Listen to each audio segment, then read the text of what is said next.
is just how I wanna live. Just how I wanna live. How I wanna live. Just how I wanna live.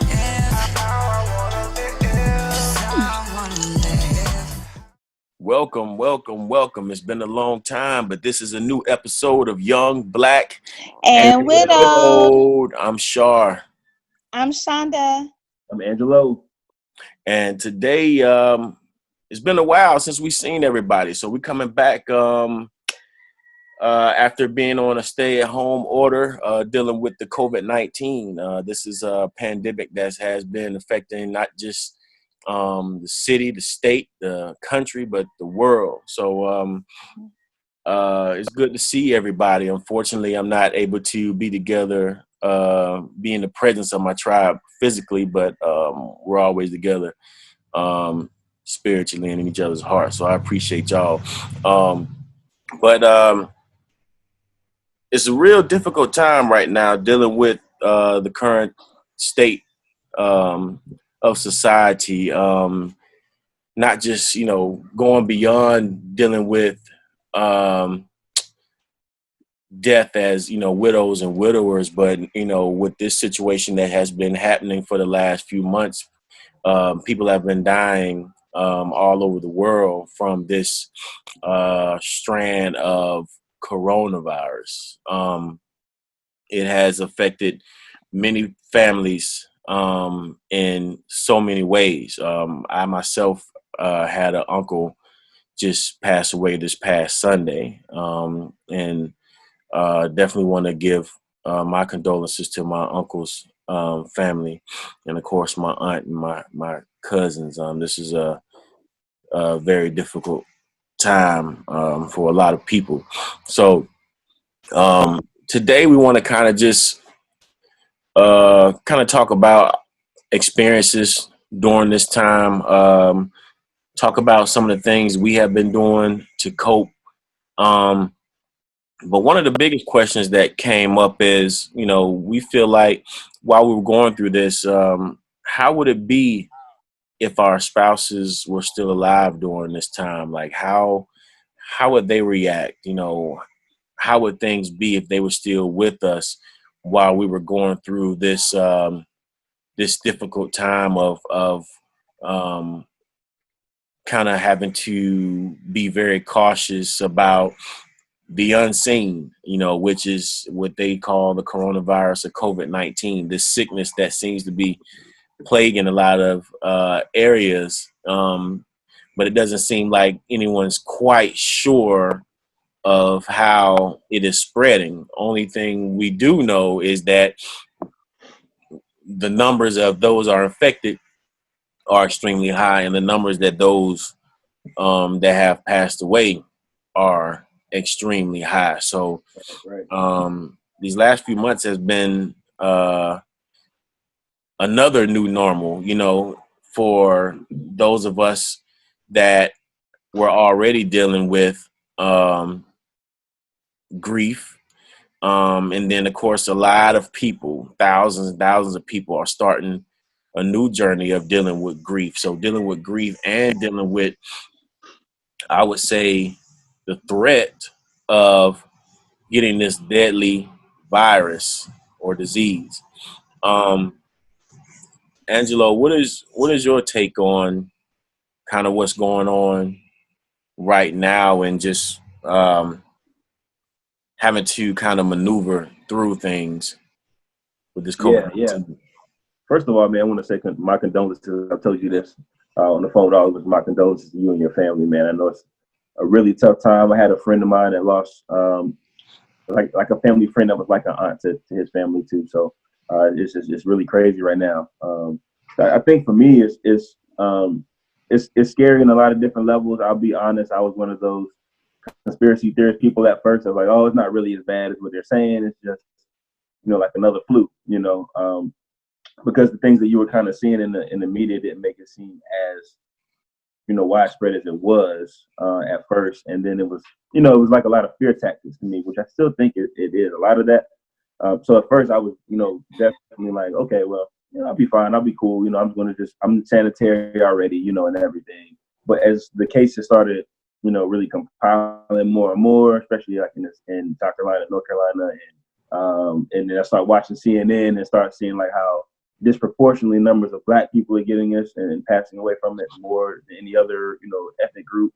I'm like, whoa, this is really like a real thing that it feels more tangible now. It feels like literally I could go down the street and then I could catch it some kind of way, and there's nothing I can do about it or anything. And so that adds a lot of scariness for me. My mom has some health issues and stuff, and so I wanted to go down there and see her, but I'm like, also I don't want to drive. When I drive there, then I got to stop for gas, and then I touch the handle on the gas pump, and then what if I contract COVID? That it's literally been stories like that. So it's definitely caused a lot of hesitation on my part, and just really trying to be more conscious of what I'm doing and who I'm around, and which is nobody really other than me and my dog. But once when I go to the grocery store, we're really just being extra cautious of those things, and so it's definitely like been in a different space, and like working from home is different, and just my everyday routine is totally like adjusted to what it was before. So just trying to adjust to that new life has definitely been different for sure. And then always in this time we talked about it, like you think about how things would have been if your spouse was here. So I miss her in a lot more ways, because of this, like which we could have been dealing with this together kind of thing. Which I wouldn't necessarily want her to deal with it too, but at the same time, would love for her to be here and we can talk about it, or and work with it together. So that's definitely been like my take and my experience with it so far.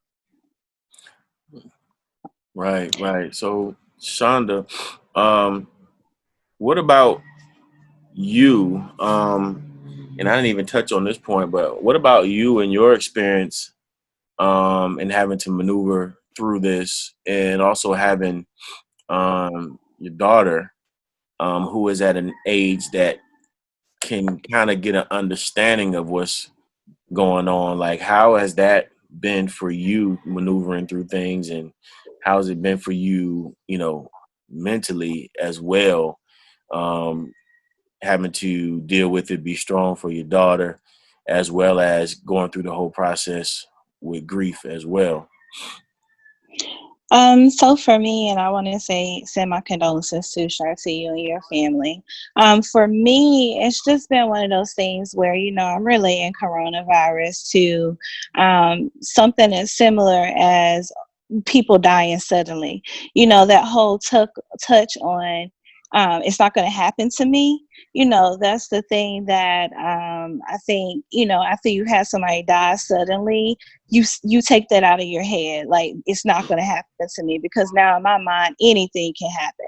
Right. And so that layers more anxiety on myself. It layers more concern, more being cautious for me and for my daughter. So making sure we both have masks, making sure we have hand sanitizer, things like that. And then I'm an essential worker, so I'm at work.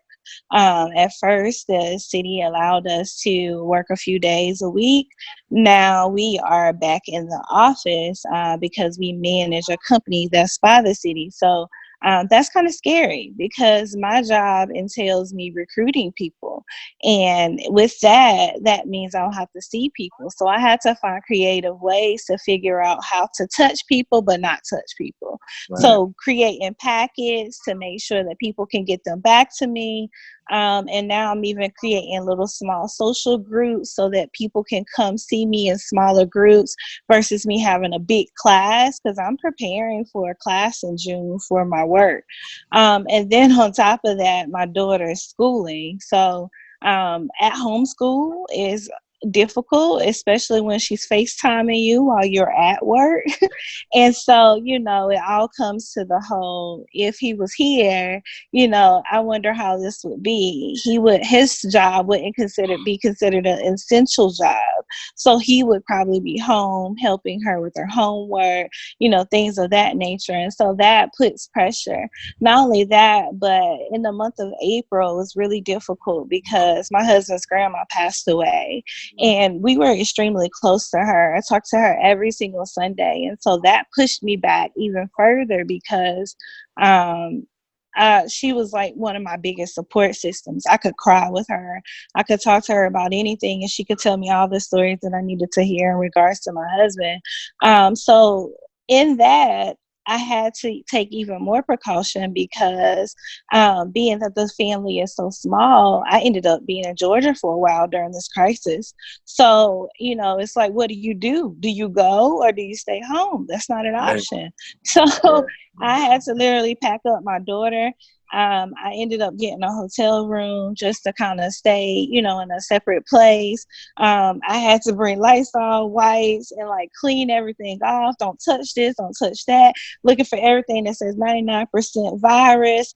Cleaning stuff. So that was another pressure put on me. I'm dealing with grief of losing somebody that I'm extremely close to, but then having to worry about the pressure. So imagine us at the grave or at the funeral, and it's like you can't hug people. You just kind of Yeah. touch them, say hello, or just 6 feet social distancing. You see people with their mask on, you respect that. You keep your distance. So it's been a lot of different mixed feelings in regards to this pandemic, and Yeah. then grief and loss.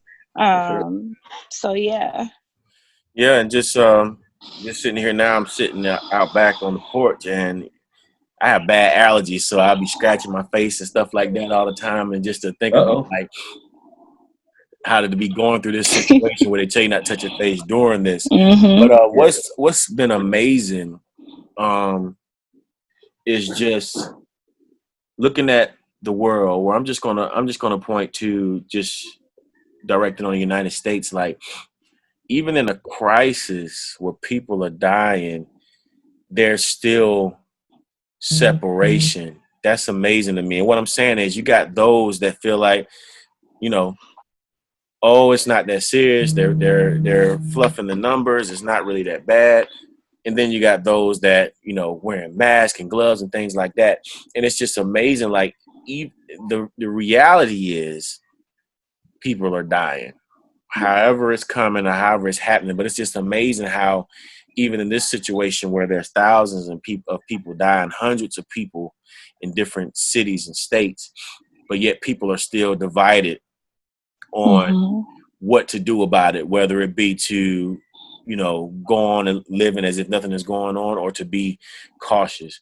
Now, I definitely understand for those that cannot work. Like I know I'm able to still work, and that's definitely a blessing. So I know how stressful it could be for those that can't work, and I really don't have an answer for that because again, you need to provide for your family, but you are at the same time a risk for your family if you have to go out and do things. You can only take the precautions that you can take. Um, to me, I feel like just coming out this situation, everybody should have a different mind state Mhm. of how they want to go forward, whether it's, starting businesses or things like that, to where like if this happened again, I need to be in a better position to sustain myself. And I know it's nothing that's come easy. It may take years to do that, but I think it's a real eye opener on so many aspects of Yeah. how will I prepare if something like this happens again, or if it gets worse. Like right now, what am I going to do if things get worse? I mean, tons and tons of people have started gardens, including myself. It's like a lot of things. This has caused a lot of people to change, and to just get back again. And um, again, we're definitely sorry for the loss of your grandmother and your family and things like that. I know that was hard. I know it definitely hit your daughter hard. And sometimes those things feel like, especially when they're connected to the person that you lost, sometimes you hold on Mhm. to that and it's like losing another piece of them all Yep. over again. You know what I'm saying? It's like, wow, you know what I'm saying? And it's, so I definitely get that because, those of us that's going through grief, we know it feels like that, whether it's a live person that's gone or whether it's uh, you know, uh, anything, a sock or a t-shirt that they had that Yeah. gets missing or that you throw out. It's like you're losing a piece of them. So I definitely know that that's hard. And just even with that, you know, I had like 3 friends lose grandparents during this situation that was not due to COVID. Mm-hmm. It's a huge mourning, you know, time for the world right now. It's like, and we have to work harder to look through those clouds to see the sun. You know what I'm saying? With all the death hanging over us, along with, you know, the fear. You know what I'm saying? And the fear of just not knowing what's going to happen, or just wanting to take care of your family and your kids. You know, like, you know, my mom, I just starting to let her go out a little bit. I don't want to, but again, you know, I can't keep her in a cage forever. But just wanting to protect everybody. You know what I'm saying? And now where they opening up things a little bit now, it's like, man, like, can't stay in forever, but you got to figure out, like, how am I going to start maneuvering Right. types of things. But getting back to the topic of if they were here, I want to go a little deeper on the personality of your late spouses, to see, you know, how you think they would react. I'm just thinking about, like, with Sean, she was very headstrong. She was definitely about business. I'm kind of on the fence. Like, I know if the government shut down the salon, I really feel like if she was here now, it would really, really hurt her emotionally. For one, that's before we even met. That's been her passion. That's been her main source of income. And you know, her income was really good, you know, from just doing hair. I think that would really, really worry her as the days went on. As a couple months went by, she might have been all right, but then as things extended even more, I think it would really start to worry her, like, oh, you know, what am I going to do? This is all I know. I've been doing it since I was a little girl. And again, just the amount of income she brought in doing it. I think it would really worry her. If they didn't close down the salons, I honestly think she would be that person that would still be in there like, shoot, I can't, you know, you're going to die of something. I just feel like that's how she would be. Like, you're going to die of something. Like, I can't let that stop me, because that's just how she was. Now, she would be cautious. She wouldn't be stupid about it. And she would definitely make sure her clients, you know, were safe. But as long as she was able to get there and somebody was willing to come sit in her chair, which a lot of people will risk it all to go sit in her chair. I started seeing people traveling, like, from Virginia and stuff like that, for her to do her hair. Wow. They will risk it all, COVID-19, to go sit in her chair. She probably be at the running nose, coughing. People be like, well, we're going to see.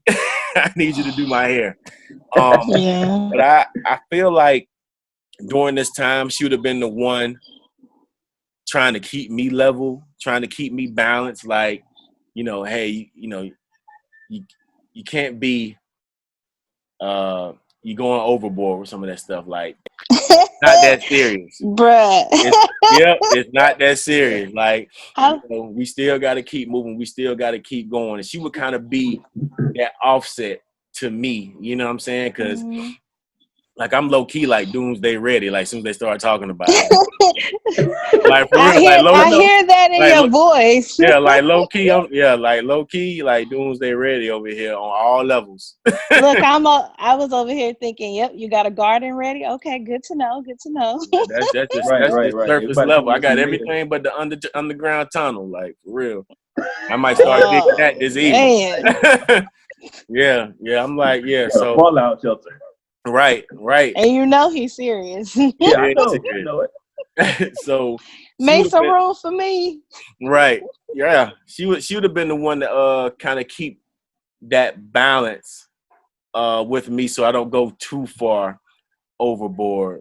But so with you guys, like, Angelo, you know, how do you think Jasmine what do you think her response would be if she was here and all this was happening? Yeah, well, I think it's funny because I think you and her would have been on the exact same page, and then me, and then me and Sean would have probably been the same because I would have just been like real nonchalant, like, oh, we gotta be safe, but it's cool, we'll be, do as much as we can do. But she would have been like, she already was OCD when it came to cleaning and stuff anyway. Like it was already on 10, 10,000. But in this situation, I think I'll be walking in the house, like, all right, take your clothes off, put sanitizer in your hands. She probably spray me down. It would be like a whole routine ritual thing because she was just very about cleanliness and about that stuff. And then, my wife had a compromised immune system. She had Crohn's disease. She had, heart issues and everything too. So that's been a lot of what I've been thinking about is like in this time, what we have been doing in terms of like her health. You know what I mean? If she was here around this time, and she was in the hospital a lot. So I wonder, a lot of times I wonder like if she, had a flare up or something and had to go to the hospital, I wouldn't have been able to be in the hospital with her. And that's something I did religiously. Like every night I'd be there. Even if I had to go to work, I would stay the night there, wake up, change clothes in the hospital, drive to work, after work, come straight back, but I would have had to be at home, you know what I mean? And those kind of things. And even if she wouldn't have been in the hospital, she had to get like a lot of her medicines ordered in because she was starting to not be able to use pills. So she would have to like inject her medicines or whatever through IV. And so, but it's like, can you trust that the medicines themselves that are coming in this package from the company would be safe? You know what I mean? Because you never know who was carrying it on the truck or who was putting it, whatever, like all those things. And then just being like extra precautious in terms of like already having to be very precautious with using the medicine and like I would help her administer it and stuff like that. But even more so like put a mask on and gloves and what other types of sanitation things we have to have done, So I think she would have been extra, probably nervous and a little paranoid because of all of those things. And her model, her like way of thinking was that like at any given moment, anything could happen in terms of like her health and stuff and passing away, And so I know that it would have been even more heightened during this time with everything that's going on. So yeah, that's definitely been like a major thought. Her mom and I were talking about that a couple of weeks ago, like how things would have been had she been here, like what we have been doing, would we been able to go see her, her mom been able to come up, it's just all those different factors. So it's definitely like something I think about consistently about like how life would be different right now if she was here. Right. Chanel, what about if Rob was here? And unfortunately I didn't get to meet Rob, but he definitely seemed like he just been like just laid back, like it seemed like he would have been chill. He would have been getting on my nerves because he was so chill. That's what that would have been. Yeah, I already would have seen because he had an opportunity to work from home. So his setup is still upstairs. Like, so he still had opportunity to do that. So he could probably think this was a little vacation. And I have the mini Rob that lives with me, and she's a at home person. Like, I'm like, I don't have to worry about her asking me to go to no stores, no nothing. She already talking about she want to go on a shopping spree for her birthday online. Like, this is her, right? This is her excuse to be in the house, and her dad would have been the same exact way. I think the biggest thing in that is, he would have had this excuse to be here with her and to be home in his sanctuary. I think that would have been all he needed, and I would have been the one trying to spray them down or get them out the house for 2 seconds or something to see some sunlight. So yeah, he definitely would have been laid back and chill. Like, it is what it is, and I'm okay with staying home. Right. Yeah. So that's probably the biggest thing. Now, and dealing with his grandma, I think that alone would have crushed him because they were so close.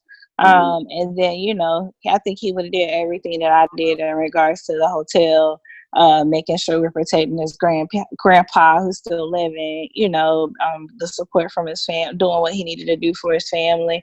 I think that, everything that I handled him that way, he would have did the same things. But he wouldn't have been worried about no gloves or nothing. He'd probably be the one snapping pictures of these folks with these gloves on, touching chips and every doorway spreading germs, and he'd be talking beauty about it. I have taken the gloves off. I have done that. At first, I was wearing gloves, but I was still like, I wouldn't even take my phone in the store, so I wouldn't have to worry about that. And I would take the gloves off and throw them out before I got in the car. But yeah, I was wearing gloves for a minute because it was like the main thing wasn't necessarily me, but it was just worrying about my mom and my daughter. Right. Yeah, but I work in healthcare, so a lot of times with these gloves, they cross contaminate because people don't know how to take them off correctly and stuff like that. So I learned that too. I like a surgeon off. So yeah, and I've read all kinds of crazy posts about like people had their gloves on, but they opened the bag of chips, need the chips in the stove. Like little stuff like that, like wash your hands or get some hand sanitizer, but really wash your hands. Right. So yeah, that's crazy. Yeah. I was in a store yesterday, and this lady, oh my God, and me and Sonya was in there, and this lady was in a little cart they ride around in. Mm-hmm. Like coughing up a lung. We was like, oh, time to go. I don't even think we finished shopping. Wow.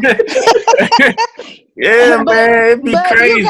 You gotta be like that for real. Yeah, I had, you really don't 3 know. family members close to me that have corona or have had it, and I remember even being an advocate for one in regards to the hospital scenario because they were trying to discharge her from the hospital, and I'm like, we don't have any family that can come and get her because everybody's older, their systems are compromised. That's not fair to them. And the lady was just like, well, we put on gloves and masks every day, so you guys can do the same. Ma'am, you choose that profession and I thank you, but you're not listening to me right now. So anyways, I had to like use my social work skills to remind them of the job that they chose, but at the same time you got these elderly people, and so we had to get like non-emergency transport, which a lot of people don't know about. But that was the most safest way to get, her home versus trying to ask somebody to pick her up and then they got the decent, clean their cars out. That's scary. Yeah. And these are the times we live in. It ain't got, we love each other, but you still got to be smart about it. So yeah, coughing out lungs and stuff, you're running. You're running, yeah. And these allergies don't make it no better because, like, I know my allergies is jacked up, but I'd be afraid to sneeze. But you're not supposed to hold sneezes. Right? Yeah, I'd be afraid to sneeze too. I'd be like, oh. Hey, I seen this meme. It was like back in the days, you used to sneeze to cover up your farts, but now you fart to cover up your sneeze. Yeah, that's probably true.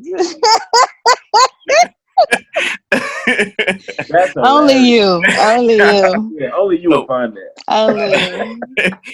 But so thinking about that, do y'all ever actually wish? Well, I know we all wish they were here with us, but with this situation, do we look at it like, man, I'm glad they don't have to go through this? Or do we look at it like, I wish they were here going through this with me? I know that could be kind of tricky. I was going to say, I'm on the fence of both at times. Right. Like I feel like we would be stronger together than we are apart. And that's just because sometimes I feel like, everything's piled on me, especially with the stuff that just happened. So, I feel that way. But like Jazz, where I've had a compromised system, he had a heart attack and he had surgery. And so he would have had to stay in the house. And that alone would have been scary because I would be worried the whole time if he went out to go get some food because he just thought it was okay. I'd probably be freaking out about it. So, I think I'm on all those fences. Yeah, same for me, man. I think, I would want her to be here to for us to be able to like experience it together, to be like have each other as support. But I think I would be a nervous wreck too at the same time, like because of her health, you know Yeah, what I mean, yeah. and everything, and it was such a consistent thing. So like, not only even if she was good health wise, she still had to take medicine every day. She still had to get the stuff delivered and had to go to doctor's appointments. Those things would still be happening. So I think I would probably be like extra nervous for her to go anywhere because of that. You know what I mean? So I'm on the fence with that too. But I think I'm glad that she doesn't have to deal with it. But I also would love for her to be in here so we could experience things together. So. Yeah, I kind of feel the same way. I think I would be more nervous, more stressed, because again, she would be like, I'm about to go here, I'm about to go there. And Right. I would be trying to stress to her like it's not safe. You got to protect yourself and things like that. And we got to think about, the baby and stuff like that. So, yeah, I'm kind of on the fence with it too.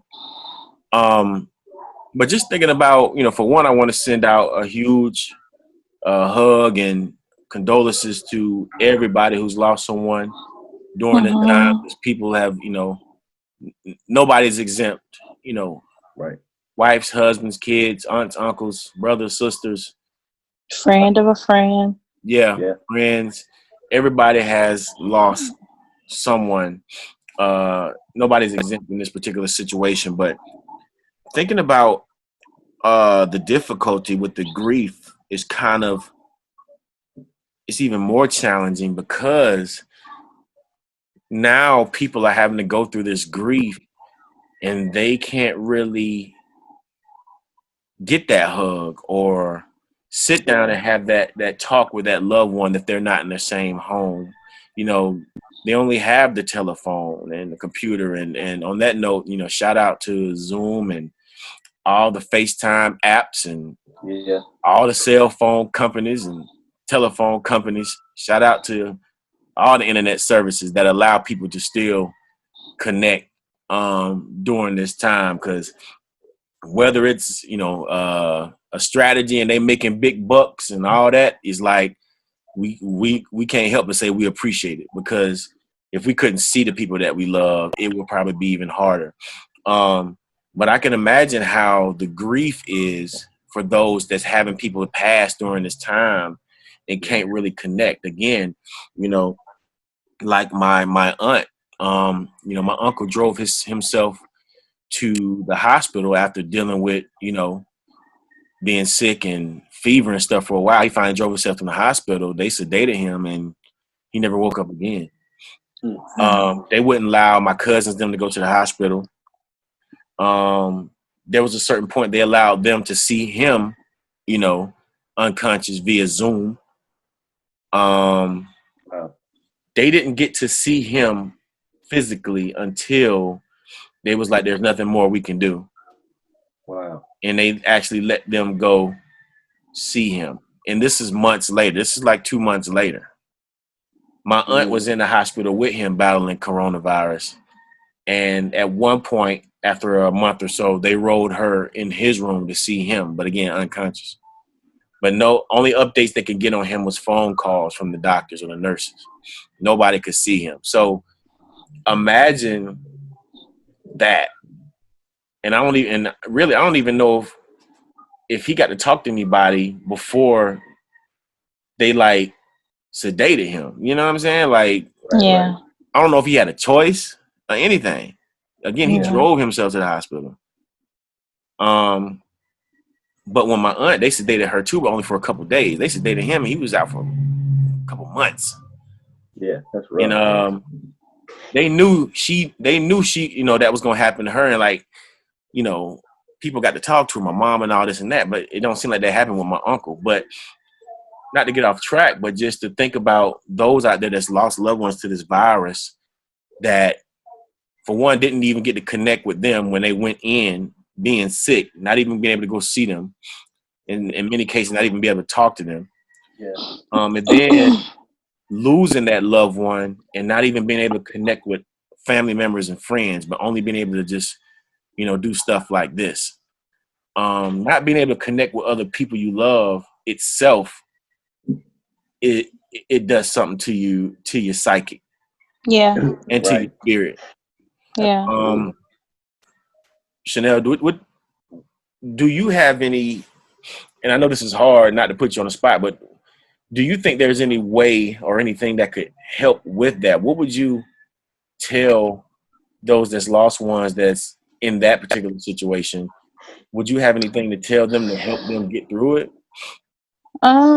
Honestly, even with dealing with my past life as a social worker, I have friends, and my godson had to stay with me because of the fear of his mom, having patients that were dying of the coronavirus. And it was the same situation where she was having to do iPad conversations for people to see their loved ones at the last minute, or right before, like you said, in regards to there's nothing else we can do. They have a very short time period.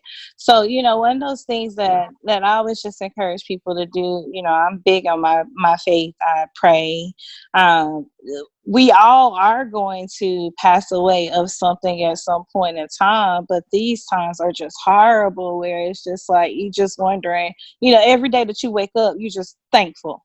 And so, I just try to keep a positive mindset. I try to, journal. I try to, even with the churches closed, that's hard. So Right. trying to pick up every spiritual podcast I can, every type of positivity that's going to bring me some kind of happiness, because even this is, I think, mental health month. So suffering with the depression, the anxiety, being stuck in the house, not being able Yep. to see the people, and having this new normal, you just got to find some kind of normalcy for you. So adaptability, that's the biggest thing right now, being able to handle things under pressure, learning to adapt to all situations, because most people, they don't like change. Yeah. So I think those are some of the biggest things for me, is just trying to stay as positive as I can and stay prayed up. And I would encourage other people to do the same, find their happiness, enjoy your family while you're here, because we always say life is too short. You just never know when your last day is. So make up with people that you're upset with, and you love on the folks that you can, whether it's video conference, family meetings, because Corona has brought about some new things for people. Right. Corona's brought about, I've heard people talk about they're doing virtual family conversations, weekly calls, things of that. So Corona, has brought about some things that make people closer together. So starting to adapt and starting to embrace those changes. Right. How about you, Angelo? Yeah, I think that was really well said. I think for me, what I would tell people is to find an outlet of some sort, because grief is different for different people, and you experience it, especially when you can't be outside. You know what I mean? So I can only imagine what it's like to deal with it when you can't even go places to really express that, or to see people to kind of give you that comfort. But what I've been doing is like just finding new outlets of things that I've been putting off, like projects or things that I've been wanting to do for years. Like, you know what, now I have more time. Why not do this, now?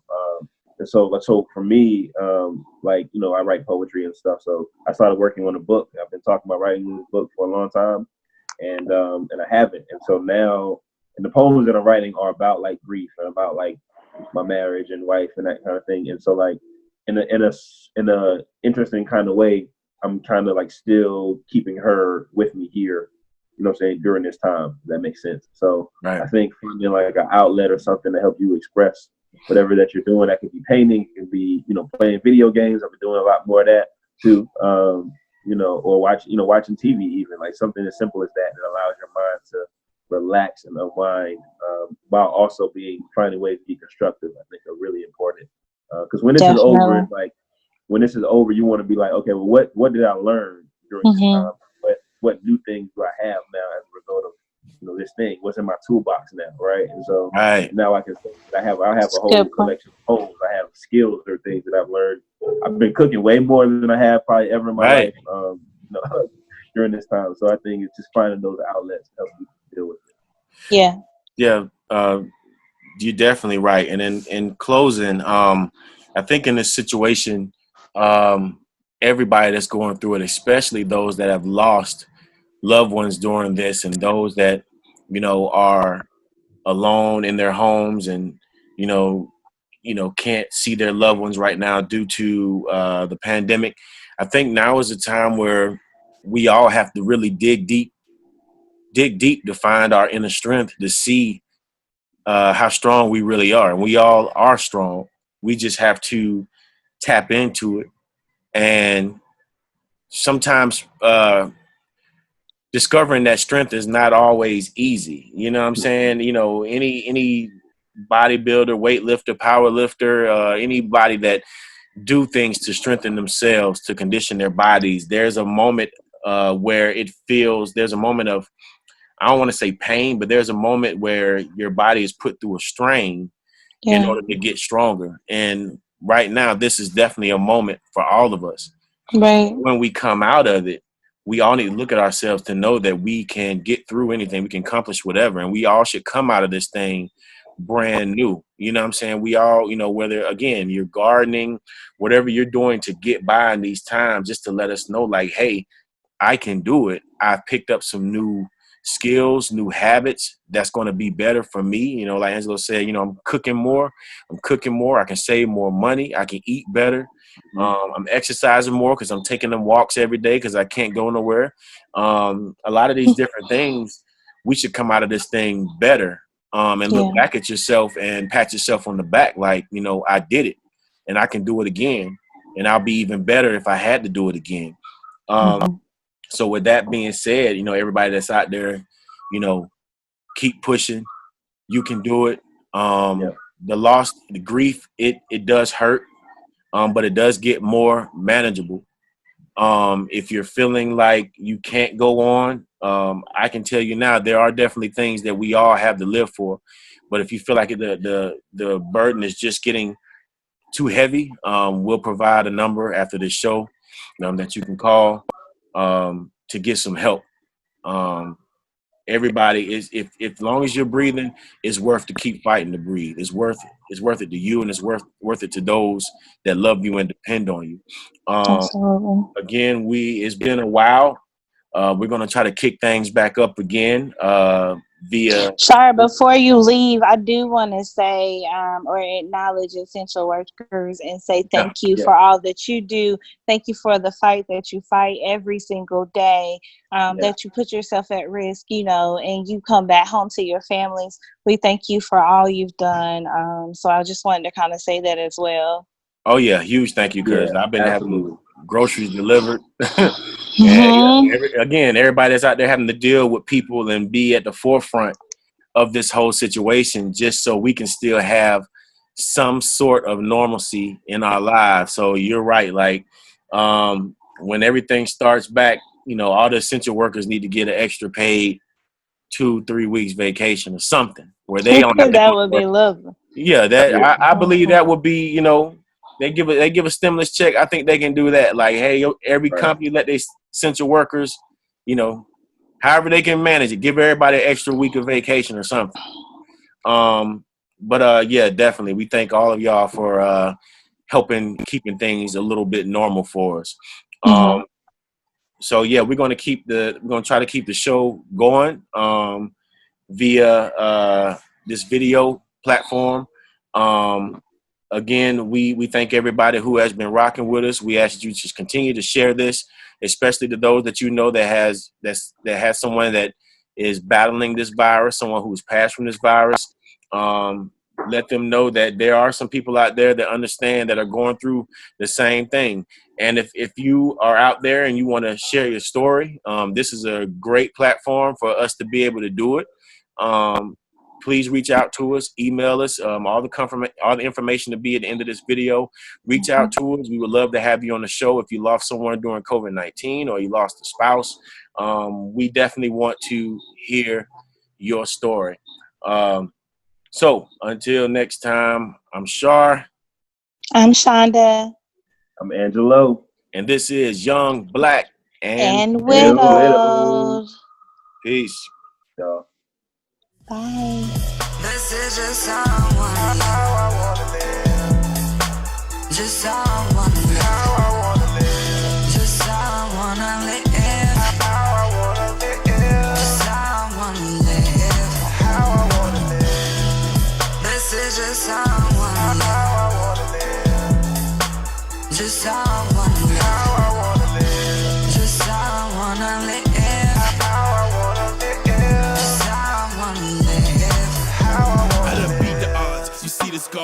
grinding hard, I'd rather eat than starve. I done lost my heart, it's bullshit, she died. I don't look to the sky, I just look inside. Did I swallow my pride? Kiss my daughter.